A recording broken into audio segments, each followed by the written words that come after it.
안녕하십니까. 네, TV 스타트업입니다. 네, 오늘은 2020년도 창업성장 기술개발 사업에 대해서 여러분들과 함께 알아보고자 하겠습니다.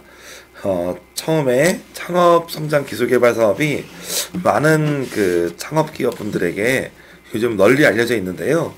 근데 이 사업이 여러 가지 분야로 나눠져 있고, 그러다 보니까 참 거기다 또 처음 하시는 분들은 좀 어려운 그런 용어나 절차들이 있다 보니까 아마 조금 어려움이 있으실 거라고 생각을 합니다.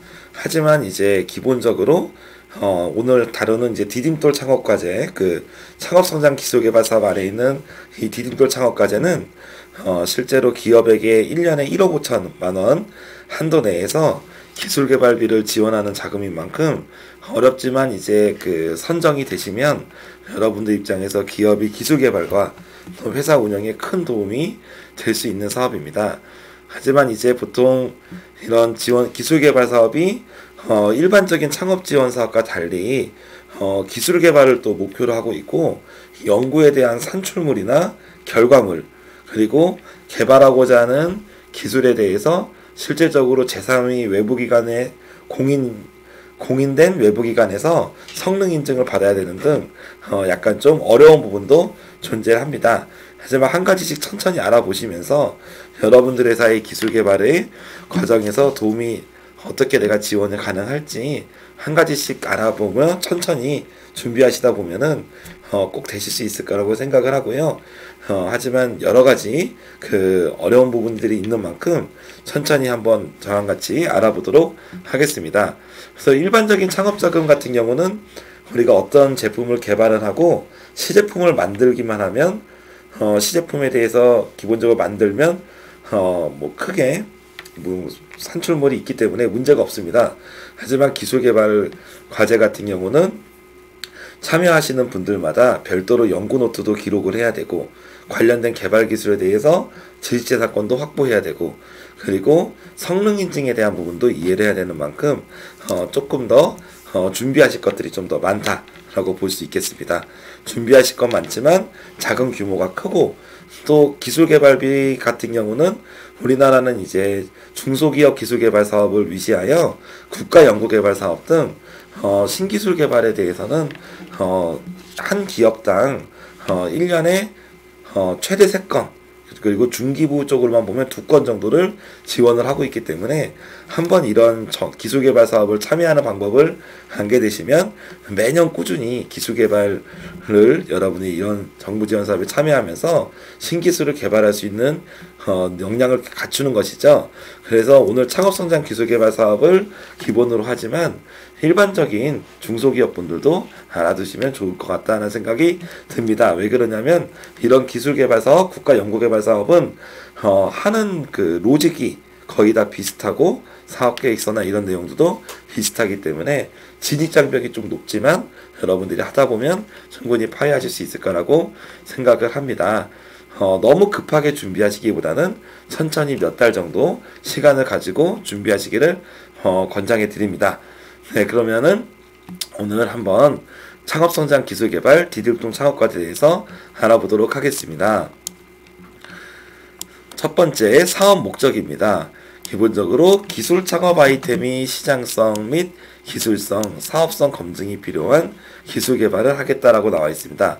그래서 항상 제 영상에서 주로 나오는 얘기지만 기술 창업이라고 하는 거는 뭔가 유형의 물건을 만드는 제조업이거나 아니면 무형의 소프트웨어, 컨텐츠 같은 경우를 개발을 해서 그런 만들어진 유무형의 제품이나 서비스를 가지고 사업하는 것을 의미하는 거죠.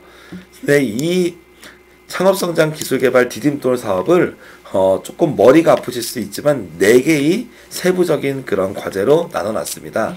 첫 번째로 보시면 첫걸음 과제입니다. 첫걸음 과제는 중기부 기술개발 사업이 처음으로 하는 분들을 지원한다라고 되어 있습니다. 그래서 예전에 보통 우리가 창업성장 기술개발 사업은 창업한 지 7년 미만 기업을 지원하는 건데 처음에 좀 진입장벽이 있다고 말씀드렸잖아요.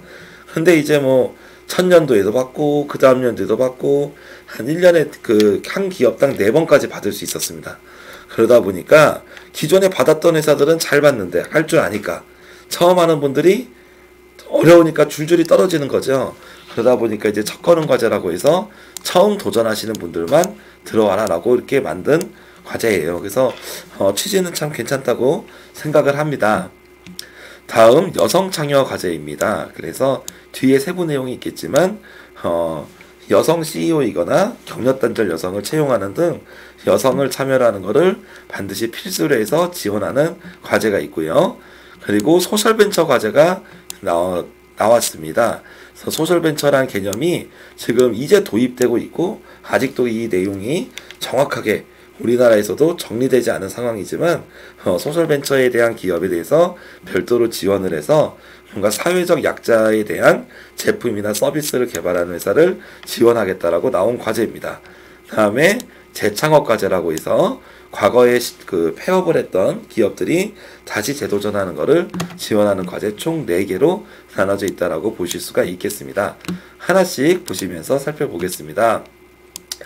먼저 이 사업에 대한 전체 예산은 총 640억입니다. 그래서 제1차와 2차 두 번으로 나눠 보는데 1차 때 427억 원, 그럼 2차 때는 얼마예요? 한 230억 정도 예산이 되군요.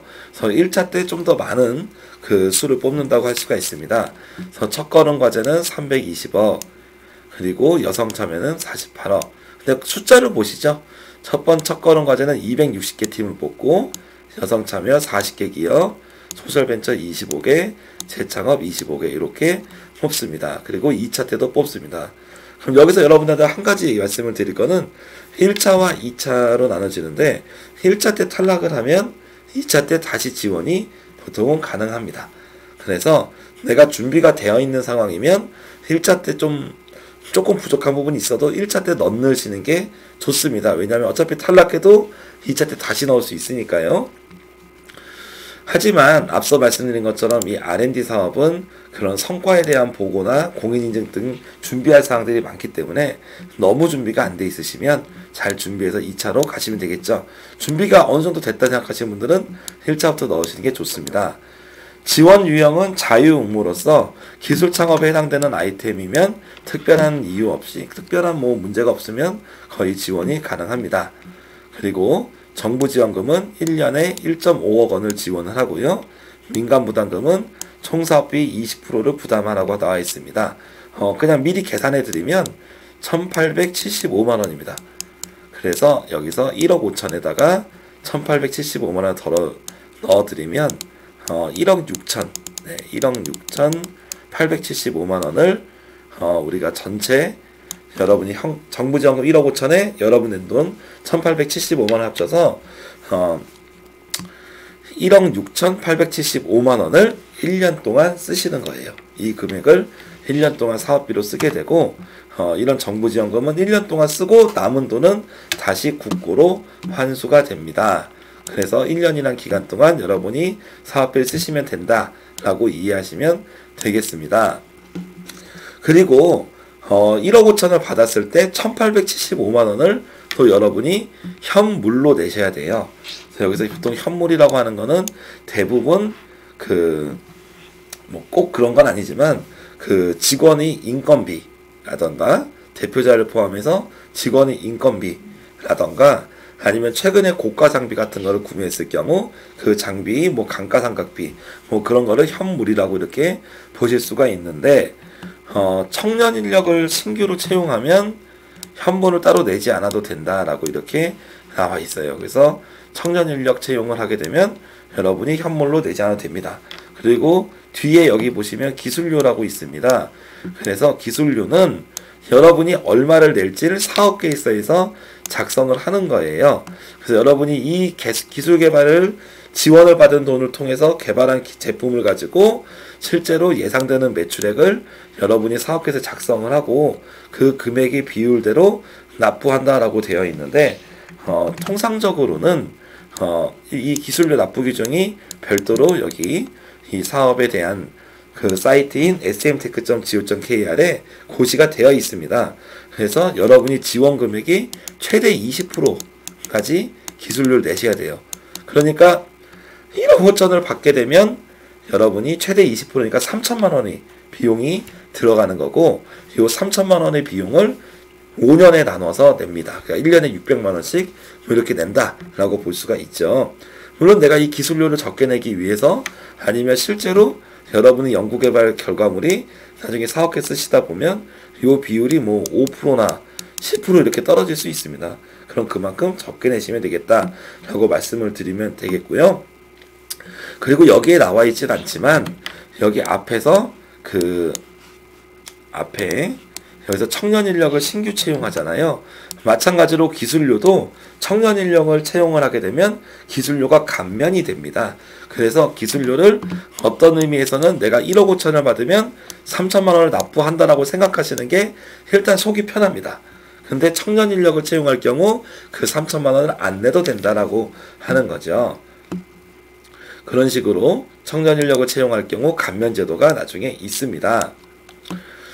신청 자격의 내용에 보시면, 공통 신청 자격은 좀 변경이 됐습니다. 금년에 창업 7년 이하이거나 직전 연도 매출액 20억 미만이 기업, 이 고예요. 말씀 잘못 드렸어요. 창업 7년 이하여야 되고 전년도 매출액이 20억 미만이어야 됩니다. 그래서 이것도 좋은 거라고 생각을 해요. 예전에는 매출액 제한이 없었습니다. 그러다 보니까 뭐 매출액이 100억, 200억 되는 큰 기업들 와가지고 자금을 받다 보니까 창업성장 기반, 특히 이 디딤돌 과제는 창업 기업 중에서도 이제 처음 시작하거나 규모가 작은 기업들을 지원하는 의미를 살려서 매출액을 20억 이하로 보는 거죠. 세부 신청 자격이 아까 첫걸음, 뭐 여성참여, 소셜벤처, 재창업 등 요 과제별로 다릅니다. 내용을 한번 보시면 첫걸음 과제라고 나와 있는데, 첫걸음은 중기부 R&D를 한 번도 하지 않은 창업기업이다라고 되어 있습니다. 그래서 2019년도까지 단 한 번도 하지 않은 기업에게 자금을 지원을 한다라고 볼 수가 있고요. 그래서 나는 R&D가 처음이야. 그러면 기본적으로 첫걸음을 가시는 게 바람직하겠죠. 두 번째, 여성참여 과제입니다. 여성참여는 요 세 가지 유형 중에 한 가지라도 여러분이 해당이 되시면 가실 수가 있어요. 그래서 여성기업 지원에 관한 법률 2조의 여성기업, 이거는 이제 여성이 대표자인 기업을 보통 얘기를 하는데요. 나중에 여성기업에 대한 인증, 여성기업 확인서를 여러분들이 받으실 수가 있습니다. 이거는 신청하면 어렵지 않게 받으실 수 있어요. 그래서 여성기업 여러분이 확인서를 받아서 여성참여 과제로 가시거나, 아니면 경력단절 여성, 밑에 내용에 제시된 경력단절 여성을 채용을 할 경우 여러분도 지원이 가능을 합니다. 그래서 어떻게 보면 남성 CEO라고 하더라도 여성 경력단절 여성을 채용할 경우는 지원이 되는 거예요. 그래서 내용을 보시면 경력단절 여성은 혼인, 임신, 출산, 육아 등, 그리고 가족 구성원의 돌봄 등의 이유로 경제활동을 중단하였던지, 아니면 경제활동이 한 적이 없는 여성을 채용하는 것을 의미를 합니다. 마지막으로 여성 예비 창업팀입니다. 창업팀이 50% 이상이 경력단절 여성이거나 아니면 여성 과학기술인으로 여러분이 대신 창업팀은 아직 사업자 등록을 하지 않았지만 1개월 이내 사업자 등록이 가능한 경우 지원이 가능하도록 되어 있습니다. 그래서 이 세 가지 유형에 해당하면 여러분이 여성참여 과제를 넣으실 수가 있죠. 여기 아래에 나와 있는 부분은 여성과학기술 인력에 대한 정의입니다. 보통은 기본적으로 이학이나 공학 분야의 학위를 취득한 여성들을 여성과학기술인으로 본다. 그리고 학위를 취득하지 않았어도 산업기사나 이와 관련된 자격을 취득하면 더 지원이 됩니다. 다음 3번 소셜벤처 과제입니다. 소셜벤처 과제는 기본적으로 사회적 기업을 의미를 합니다. 그래서 예비 사회적 기업 또는 사회적 인증을 받은 기업이 지원이 가능하세요. 그래서 사회적 기업을 위한 지원 자금이 기본적인 취지라고 보시면 되고, 다만 사회적 기업을 인증을 받지 못했지만 뭔가 사회적 목표를 가지고 뭔가 좀 비영리 사업을 또 중심으로 사회공헌 활동을 하고자 하는 기업, 또 제품이나 서비스가 사회적 약자를 위해서 만들어지는 그런 기술이나 제품의 경우는 기술보증기금이 운영 중인 소셜벤처 가치평가를 통해서 소셜벤처 판별을 받으면 지원이 가능하다라고 나와 있습니다. 그래서 이 소셜벤처 과제에 대해서는 뒤에도 설명을 하겠지만 이 판별 기준이 명료하지는 않습니다. 명료하지가 않기 때문에 이 부분이 가능하냐 불가능한지에 대해서 정확하게 여러분이 확인하시기가 어려워요. 그렇기 때문에 일단은 가능할 것 같으시면 소셜벤처 판별을 지원을 받으시길 바란다 라고 말씀을 드리고 싶습니다. 그리고 좀 국가에서 좀 이런 판별 기준을 좀 명료하게 해줬으면 좋겠는데 나온 지가 아직 얼마 안 되다 보니까 지금은 명확하지 않은 여러 가지, 그래서 이런 기준들에 대해서 어떤 기준 할 건지 정리되진 않은 지금 상황이라고 판단이 됩니다. 하지만 사회적 기업이나 예비 사회적 기업은 확실하고요. 두 번째가 비영리 목적으로 또 사회적 약자를 위한 제품과 서비스를 하는 기업이라면 일단 지원 가능성이 있다라고 보시면 되고, 그런 경우는 빨리 요 사회적 소셜벤처 가치평가를 통해서 소셜벤처 판별을 받으셔야 되겠다라고 말씀을 드릴 수가 있습니다. 네 번째, 재창업 과제입니다. 그래서 재창업 과제는 창업을 하지 않은 예비 재창업자이거나 재창업일로부터 7년이 경과하지 않은 기업이 해당 사항이 됩니다. 다음 넘어가겠습니다. 그 다음에 주관기간은 사업 실패 후 등등등 신용 미회복자 이렇게 내용이 나오는데요. 과거에 사업을 실패했다 하더라도 여러분이 개인회생이나 파산면책, 또 신용회복위원회에서 워크아웃 등 인가를 받은 경우는 현재 시점에서 신용이 좀 불량이라고 하더라도 지원이 가능하다고 나와 있습니다. 그래서 여기 C에 신용등급 5등급 이하 저신용자도 지원이 가능하다는 것이죠. 다만 과거에 폐업했을 때 고의부도나 회사 자금 유용 등 사회적 무리를 일으키지 않았을 경우에 여러분이 지원이 가능하다라고 볼 수가 있고, 실패 사업체는 과거에 폐업을 완료하지 않으셨으면 폐업을 완료하셔야 지원이 가능하다라고 볼 수가 있습니다. 신청 및 지원 제외 사항 보시면 기본적으로 경영 확인표를 증빙서류로 여러분이 제출하게 되어 있고요. 내용을 한번 보시면 최근 결산 재무제표를 제출을 하라고 합니다. 근데 창업기업이 창업 7년 미만 기업인데요. 3년 미만 기업은 재무제표를 의무 제출하지 않으셔도 됩니다. 그러니까 해도 되고 안 해도 되고 라고 보실 수 있고요. 4년차 이상의 기업부터는 재무제표가 의무적으로 제출을 하셔야 되고요. 그 다음에 사업자 등록증, 법인이면 법인 등기부 등본 이걸 제출을 하셔야 됩니다. 그리고 참여 횟수 제한이라던가 국가 R&D 사업에 대한 지원 제외 사항이 좀 많은데 이 부분은 여러분이 천천히 한번 저랑 같이 보시죠. 그래서 R&D가 참 공부할 게 많죠? 네. 좀 나중에 사업 개설을 봐도 공부할 게 많아요. 네. 내용을 연구도 많이 하셔야 되고 제도도 많이 바뀌었습니다. 보시면은 기본적으로 지원 목적 및 공고 내용이 부적합한 경우 당연한 내용이고요. 기개발 이미 다 만들어진 제품을 가지고 지원해도 안 됩니다. 그리고 기지원 이미 지원을 받은 것도 안 돼요. 그러니까 우리 기업이 지원을 받았던 거를 또 내도 안 되고요. 또 한편으로 기지원이라고 하는 경우 또 하나 있습니다. 내가 하고자 하는 기술을 다른 기업이 이미 그걸로 지원을 받은 거예요. 그런 경우도 지원이 안 됩니다. 그러면 선생님 어떻게 내가 다른 기업이 이 기술개발 자금을 받은지 어떻게 합니까? 라고 할 수 있는데 여기 위에 있는 rndgate.ntic.go.kr에 들어가셔서 여러분이 하고자 하는 기술에 대해서 몇 가지를 키워드를 검색을 하시면 기본적으로 관련된 과제들을 확인하실 수가 있고, 또 여러분이 기술 개발하고자 하는 내용을 요약을 해서 나중에 검색 엔진을 돌리면 유사한 과제가 있는지를 확인을 하실 수가 있습니다. 그래서 이 부분은 기본적인 지원 제외 대상이고요.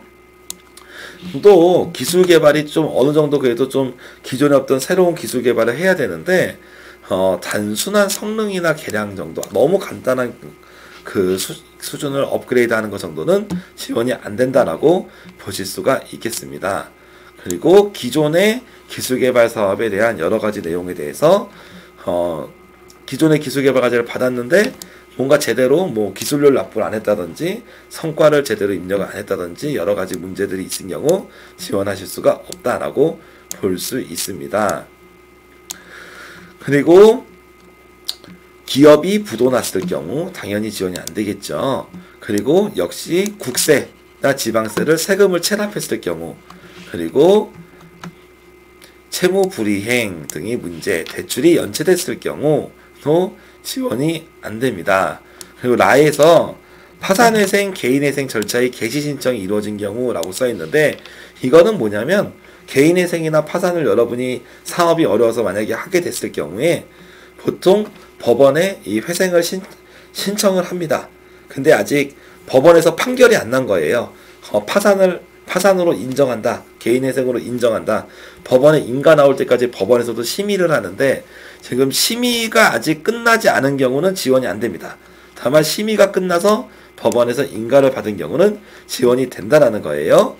그리고 부채 비율이 1000% 이상인 경우도 지원이 안 되고, 그리고 최근 자본이 전액 잠식이 된 경우도 기업이 너무 이제 이거는 폐업 가능성이 높으므로 지원이 안 된다라고 볼 수가 있습니다.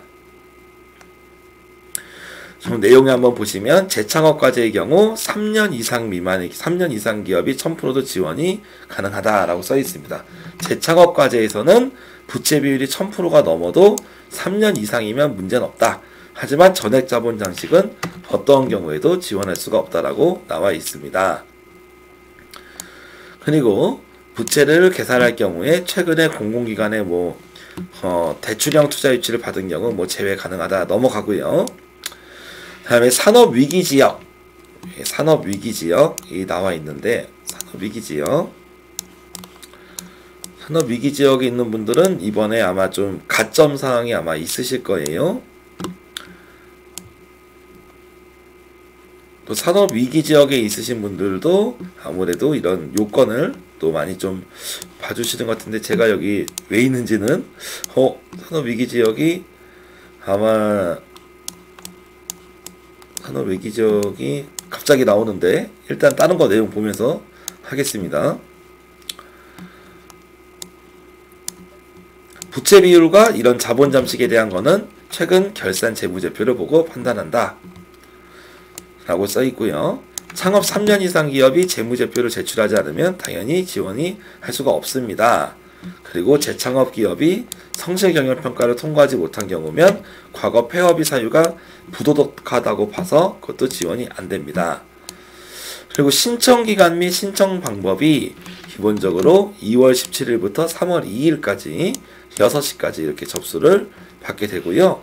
그리고 보통 접수 마감일에는 전산이 마비돼서 접수가 잘 안 되는 경우가 있기 때문에 가급적 한 2, 3일 전에 먼저 접수를 하기를 권장을 합니다. 그리고 소셜벤처에 대한 소셜벤처 판별이 바로바로 평가가 되는 게 아니기 때문에 소셜벤처 판별 신청을 2월 24일까지 기술보증기금에 하셔야 되는 거고요. 그리고 이렇게 내용을 보고 신청을 하실 수가 있습니다. 다음 보겠습니다. 온라인 신청 절차 및 접수 요령이라고 이렇게 쭉 나와 있고, 다음 1차 서면 평가 시 제출 서류들이 이렇게 나와 있습니다. 그래서 좀 서류 간소화를 통해서 처음에는 사업자 등록증, 법인 등기부 등본, 그리고 사업비 비목별 명세, 재무제표 이 정도만 필수 사항으로 내고, 나머지에 대한 부분은 해당할 경우에만 이렇게 내시는 걸로 이렇게 나와 있죠. 근데 여기서 1차 서면 평가 시 제출 서류라고 되어 있는 것은 기본적으로 서류 평가가 처음부터 이 서류들을 다 내면 너무 힘들잖아요. 그래서 서류 평가가 합격하신 분들만 내게 되어 있다라고 볼 수가 있습니다. 그리고 여성 참여 과제도 마찬가지 이런 식으로 서류가 나와 있고요. 여성 참여 과제인 경우는 여러분이 여기 중간에 보시면 여성기업 확인서를 내던지 아니면 경력단절 여성을 채용하던지 여러분이 여성 참여 팀이던지 여기에 대해서 증빙 서류를 나중에 내신다라고 보실 수가 있겠어요. 그리고 소셜벤처의 과제의 경우도 마찬가지로 소셜벤처 판별관과의 공문 아니면 사회적 기업의 인증서가 반드시 들어가야지 지원이 되실 수가 있겠습니다. 재창업 과제 같은 경우는 뭐 재창업에 대해서 관련된 서류가 마찬가지로 특히 과거에 폐업했던 기업에 대한 그런 정보들을 여러분이 내셔야 됩니다. 추진 일정은 전체적인 내용을 보시면 여러분이 3월 2일까지 접수를 하면 3월 달에 서면평가, 서류평가를 하고요. 4월에 발표평가를 합니다. 그리고 아까 말씀드린 것처럼 요즘엔 서류가 간소화되어 있기 때문에 서류평가에서 여러분이 추천 대상, 서류평가가 합격이 되시면 그때 추가 서류를 내신다라고 볼 수가 있고요. 그리고 발표평가를 하고 대면평가가 또 선정이 되시면 현장 조사의 과정을 거쳐서 나중에 여러분이 지원이 확정이 되게 되죠. 근데 현장 조사에서 나중에 여러분이 기존에 중기부 R&D를 받았던지 아니면 중진공이나 기보에서 1년 전에 평가를 받으셨던 분, 벤처나 인증기업 받으셨던 분, TCB 평가 받았던 분 같은 경우는 지원이 된다고 보실 수가 있습니다. 기타 유의사항은 뭐 이제 사업계획서는 15페이지 이내로 작성한다. 그래서 사업페이지는 분량을 제한을 통해서 약식으로 심사를 하게 되고요. 그 다음에 사업비 비목별 소유명세서 여러분이 1억 5천 그리고 여러분이 내셔야 되는 1억 6천 그죠? 네. 여러분이 1억 6,875만 원을 어떻게 이제 내실 건지, 어떻게 쓸 건지에 대한 부분은 서면 평가 후에 제출한다라고 볼 수가 있습니다. 그리고 이런 R&D 사업은 여기 밑에 보시면 동일 사업 내에서 한 개 세부 과제만 신청이 되어 있다고 하는데 디딤돌 창업 과제는 요 첫걸음 여성 소셜 재창업 4개예요. 그러니까 나는 첫걸음도 되고 소셜도 된다. 그럼 둘 중에 하나 택일입니다. 나는 여성도 되고 재창업도 되고 첫걸음 된다. 셋 중에 하나만 하라는 거예요. 그래서 이걸 다 집어넣을 수가 없다라는 얘기고요. 다만 동일 내역 사업 내에서 한 개니까 디딤돌과 전략형은 내역 사업이 다른 겁니다. 그래서 여기서 하나, 여기서 뭐 하나, 뭐 이렇게 해서 2개를 넣을 수 있다라고 보실 수가 있겠습니다. 그래서 R&D 졸업 제도가 있어서 최대 4회까지만 졸업제 대상 사업을 지원이 가능하세요. 그래서 여러분이 4회 이상 수업한 기업은 졸업제 사업에 신청이 불가능하다. 다만 소부장, 소재 부품 장비 쪽은 4회를 받았다고 하더라도 지원이 가능하다라고 볼 수가 있습니다. 그래서 너무 많은 업체들이 이 사업을 여러 번 받는 것을 막아놨습니다. 그래서 창업성장 기술개발과 중소기업 기술혁신 개발 사업은 딱 4번까지만 지원이 가능하도록 되어 있고 4번 이상이면 더 이상 이 기업은 이 사업에 참여하지 못하고 다른 기술개발 사업을 참여해야 되는 것이죠. 그래서 뭐 추가로 과제 수행하는 대상에 대해서 뭐 써있는데 이거는 뭐 나중에 읽어보시고요. 기본적으로 졸업제 과제에 대해서 써 있습니다. 중소기업 기술개발 사업은 동시에 수행할 수 있는 과제 수는 최대 2개로 한정을 했습니다. 그래서 여러분이 기본적으로 최대 2개까지 지원이 가능한데 신규 과제 신청 및 수행 가능 과제 수 한도라고 써 있어요. 졸업제 미적용 사업은 1개 신청이 가능하고 졸업제 적용 사업이 이거는 어떤 의미냐면 현재 제가 과제를 2개를 하고 있어요. 중기부 과제 사업에 2개 선정됐습니다. 그러면 신청하지 마라. 2개까지밖에 할 수 없으니까 신청하지 마라. 그럼 졸업제가 적용되는 사업을 하나를 지금 받고 있어서 신청이 불가능하면 그럼 미적용 사업을 하나 신청해라. 그리고 졸업전 미적용 사업을 받고 있으면 졸업제 적용 사업을 하나 받아라. 어찌됐든 간에 여러분은 중기부 사업에서는 최대 2개까지만 받아라 라고 얘기할 수 있어요. 그래서 현재 지금 수행 중인 아직 사업 수행 중인 과제라는 거는 보통 1년 정도의 사업 기간을 주는데 사업 기간이 남아있는 경우는 이런 수행 과제라고 볼 수가 있습니다. 다만 이 중에서 조셔야 될 내용 중에 하나가 기존에 작년에 내가 창업성장 기술개발 사업을 받았어요. 그래서 기존 수행 기간 사제의 잔여 기간이 6개월 미만이다 라고 이렇게 되어 있으면 그런 경우 지원이 가능하세요. 그러니까 아직 수행 중이긴 하지만 이제 거의 종료가 안 남은 6개월 이내 사업은 지원이 가능하고, 여기 아래에 있는 뭐 공정 품질, 연구개발, 뭐 여기 아래에 있는 요 사업들에 만약 여러분이 받았다면 그 사업은 총량제에서 제외를 시켜주겠다라고 되어 있습니다. 그래서 무조건 다 2개까지만 되는 게 아니라 이 총량제 제외 사업도 있으시면 또 가능하고, 그리고 6개월 미만 과제 종료의 경우도 가능하다라고 보실 수가 있겠죠. 졸업제 대상 사업을 한 경우 여러분이 이 내용을 보시면 상위 사업을 받았을 경우는 하위 사업을 할 수 없다는 거예요. 그러니까 디딤돌 사업을 받은 분은 그 다음에 전략형을 받을 수 있고, 그 다음에 팁스를 받을 수 있고, 기술혁신의 시장 대응형, 시장 확대형, 이런 순서대로 받으라고 지금 중기부에서 지금 하나의 가이드라인을 제시하고 있는 겁니다. 반대로 내가 여기서 뭐 팁스라는 사업도 받았는데 큰 사업을 받고 역으로 받을 수는 없는 거죠. 그래서 충분히 자금을 잘 받은 기업들이 밑으로 와서 받지 마라라고 이렇게 제안을 걸었습니다. 참 바람직한 부분 중에 하나지 않을까 라는 생각이 좀 듭니다. 다음 과점 및 감점 사항이 있고요. 신청한 사람들 중에서 이 과제의 책임자를 뽑습니다. 그리고 참여하는 직원의 연구원을 뽑는데 참여율은 10% 이상으로 여러분이 계산하셔야 돼요. 참여율이란 말이 좀 어려우실 수 있겠지만 기본적으로 이 기술개발 과제가 여기가 참여율이 100%다. 그러면은 이 일만 하는 거예요. 그냥 온전히 하루 종일 이 과제에 속한 일을 하겠다고 하면 참여율이 100%고, 그리고 이 과제에 대한 연구비를 여러분의 인건비로 100% 가져갈 수 있습니다. 그래서 제가 다른 일도 같이 하면서 겸업을 하고 있거든요. 그래서 하루에 8시간 중에 4시간만 일합니다. 그런 경우엔 참여율을 50% 정도라고 보실 수 있겠죠. 그래서 과제 책임자랑 참여율을 이렇게 계산하게 되는데, 보통 3책50이라 그래서 국가연구개발사업, 중기부 사업을 뿐만 아니라 뭐 과기부, 농림부 다른 사업들도 있는데, 이런 사업들에 대해서 여러분이 중기부 말고 다른 연구개발 사업을 받을 수도 있죠. 여러분이 과제 책임자로서 할 수 있는 건 최대 3개까지로 할 수 있거든요. 그래서 참여율이 100%가 안 되게끔 보통 나눕니다. 그런 거를 여기서 얘기를 하게 됩니다. 그리고 과제 책임자나 참여연구원은 수행 참여율이 100%를 초과할 경우는 지원이 되지 않습니다. 다만 잔여 기간이 4개월 미만이면 참여율이 조금 넘어도 무방하다라고 나와 있고요. 신규 채용 인력이 있습니다. 신규 채용 인력은 그러니까 과제가 선정된 다음에 채용하는 인력이 신규 채용이 아니라 공고일 기준 6개월 이전부터 채용했던 인력도 신규 채용으로 봅니다.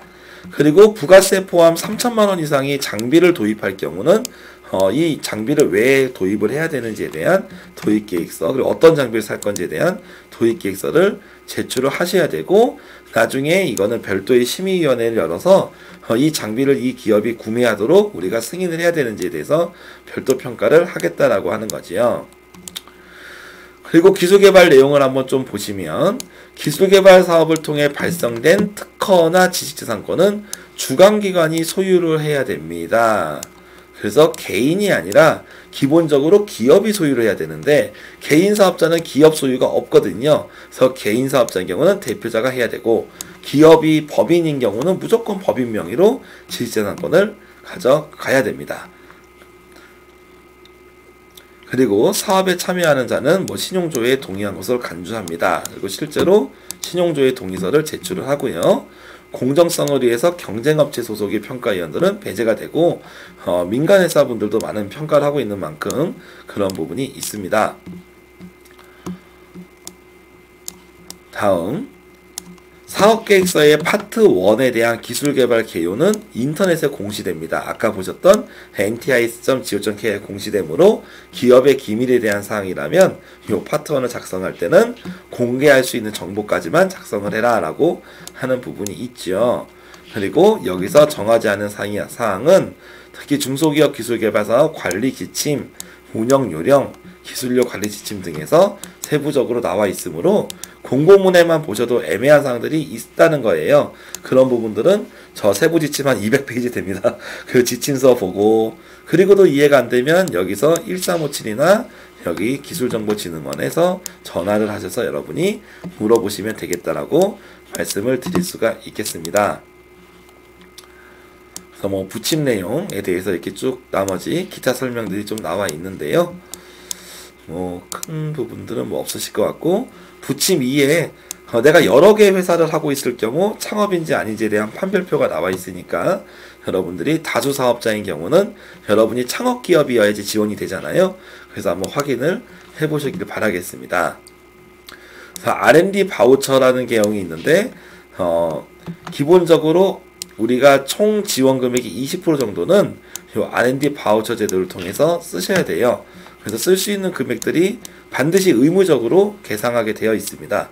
그 내용이 여기 해당이 되어 있어요. 뭐 전문가를 활용한다든지, 위탁 연구개발, 비영리 기관이나 외부 쪽에 개발한다든지, 장비를 뭐 이렇게 대여한다든지, 아니면 어차피 성능 인정 그 신뢰성 검사를 위해서 제품이 시험 분석 검사를 받는다든지, 이런 부분에 대한 지원을 받으실 수가 있겠다라고 보실 수가 있어요.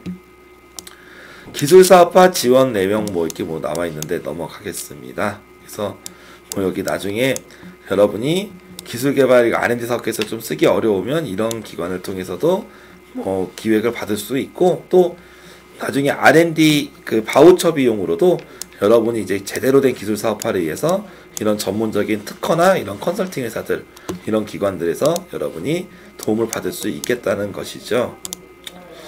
그리고 요 참고 3번에 보시면 기본적으로 여러분이 지원금이 20% 정도는 요 R&D 바우처 제도 때문에 이런 공공기관이나 이런 쪽에서 여러분이 다 비용을 쓰셔야 되지만, 기본적으로 나중에 여러분이 기술개발 과제의 산업기술 대분류가 지식서비스 분야인 경우는 바우처 제도가 사용의 의무에 제외가 된다라고 보실 수가 있습니다.